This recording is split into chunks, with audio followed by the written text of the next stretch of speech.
సమస్యల పరిష్కారం కోసం పోరాడుతున్న మున్సిపల్ కార్మికులు అండగా ఉంటానంటూ నర్సారావుపేట నియోజకవర్గ TDP in-charge doctor Chedalavada Aravind Babu భరోసా ఇచ్చారు.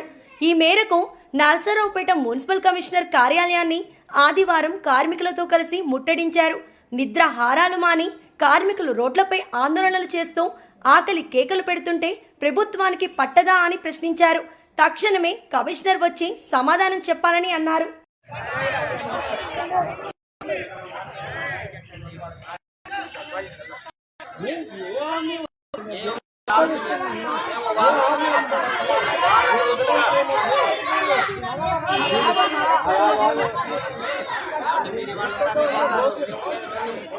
ఇదేముంది వాళ్ళు